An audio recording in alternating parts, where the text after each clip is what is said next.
In tonight's episode of Emmerdale, Erin and Mandy Dingle unite with a drastic scheme to keep Paddy out of prison. But are they about to make everything worse? Meanwhile, Joe Tate continues to plot against Lydia Dingle behind her back. Will he manage to destroy her friendship with Kim? Read on for 5 big moments from Wednesday's episode. Paddy and Dylan's confessions at the police station continue to have major consequences in the village. With their bail hearing delayed for a day, they'll be locked away for a while longer. They may need to get used to it, as Paddy and Dylan's legal representative informs their loved ones that a worst-case scenario would see them sentenced to life imprisonment for perverting the course of justice. Will they regret being so candid over their roles in the Ray death cover-up? And with Bear Wolf still facing serious consequences himself, has it all been for nothing? As Erin and Mandy despair over the situation, they put pressure on Laurel to make a fresh statement to the police. Since an independent witness needs to confirm that Ray wanted to kill Dylan, forcing Bear to take action, they boldly suggest that Laurel could lie about her final conversation with the villain. Laurel isn't keen to perjure herself, but someone else doesn't have the same qualms. Joe continues his false show of support for Lydia, who's suspicious about why he's being so generous but hell-bent on destroying Kim's plan to bequeath Home Farm to her best friend. Joe opens up a new bank account in Lydia's name. Is he really prepared to frame her for fraud? And with Kim already suspicious regarding Joe's behavior, will things really go as he hopes? Eric watches Carrie and Jai closely after discovering that they've been sneaking around behind his back. Suspiciously, he holds off confronting the passionate pair. Is he planning to take revenge?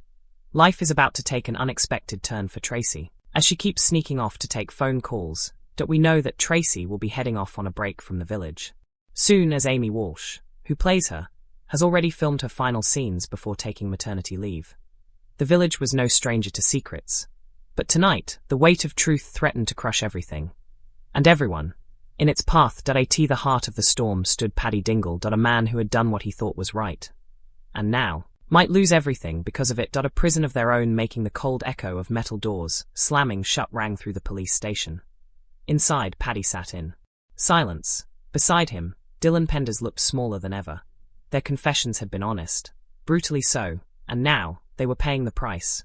When the solicitor delivered the news, it hit like a hammer blow.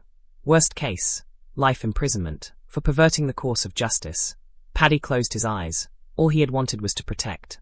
Now, everything was unraveling. The fallout spreads back in the village. The ripple effects were immediate.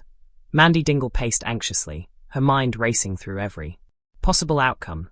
Nearby, Erin Dingle stood tense, fists clenched. "This can't be it," Mandy said, her voice trembling. Erin didn't respond straight away, because deep down, he feared it might be a desperate plan. Desperation changes people, it pushes them to places they never thought they'd go. And for Erin and Mandy, that line was about to be crossed. "There is one way," Erin finally said. Mandy turned to him. "What?" He hesitated, then said it. "Laurel." The impossible choice. Laurel Thomas had already told the truth. But now, that truth wasn't enough. Erin and Mandy approached her carefully. "But their request, anything but." "We need you to change your statement," Mandy said. Laurel froze. "You want me to lie?" The word hung heavy in the air. Crossing the line, the plan was simple. If Laurel could confirm that Ray intended to kill Dylan, it would strengthen the claim of self-defense. It could save Bear, save Paddy, save them all. But it meant committing perjury. Laurel shook her head. "I can't do that." Her voice was firm, but her eyes betrayed her conflict. Someone willing. As Laurel struggled with her conscience, another possibility emerged. Someone else. Someone less bound by guilt, less restrained by morality. And suddenly, the question wasn't whether the truth would be bent, but who would bend it. Joe's dangerous game. Meanwhile, across the village, Joe Tate was playing a far more calculated game. His target, Lydia Dingle. To her face, he was kind, supportive, generous. But behind her back, he was setting a trap. A betrayal in motion. Joe opened a bank account, in Lydia's name, without her knowledge. A single move, but one that could destroy her life. If discovered, it would look like fraud, betrayal, deception. And worst of all, it could destroy her friendship with Kim Tate. Kim's growing suspicion. Kim wasn't a fool. She had built an empire by reading people. And Joe, he wasn't as subtle as he thought. "There's something off about him," she admitted quietly. She couldn't prove it, not yet. But her instincts were screaming. For Lydia, the situation was different. She wanted to believe Joe, needed to believe him.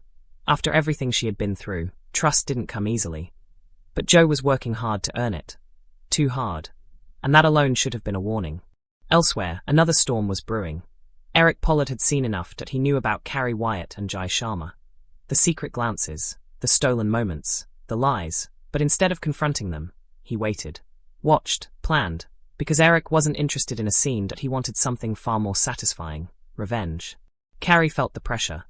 Jai tried to act normal, but the tension between them was impossible to ignore. Every look, every word, every silence that it was only a matter of time before everything came crashing down. Meanwhile, Tracy Robinson was living a double life, sneaking off for phone calls, avoiding questions, keeping secrets. Vanessa Woodfield had noticed, and she wanted answers. "Why are you acting like this?" Vanessa asked. Tracy hesitated, because the truth would change everything. Tracy was leaving, but she wasn't ready to say it out loud. Not yet, because saying it would make it real, and once it was real, there was no going back. As night fell, Paddy sat alone, the weight of his choices pressing down on him. Had he done the right thing, or had he just made everything worse? Across the room, Dylan looked at him. "I'm sorry," he said quietly. Paddy shook his head. "No, I am. In the end, this wasn't just about crime or punishment, it was about loyalty, about love, about the lengths people would go to protect each other, even if it meant risking everything." Back in the village, the pieces were still moving. Erin and Mandy were preparing their next step. Joe was tightening his trap. Eric was waiting. Tracy was hiding. And somewhere, the truth was slipping further and further away.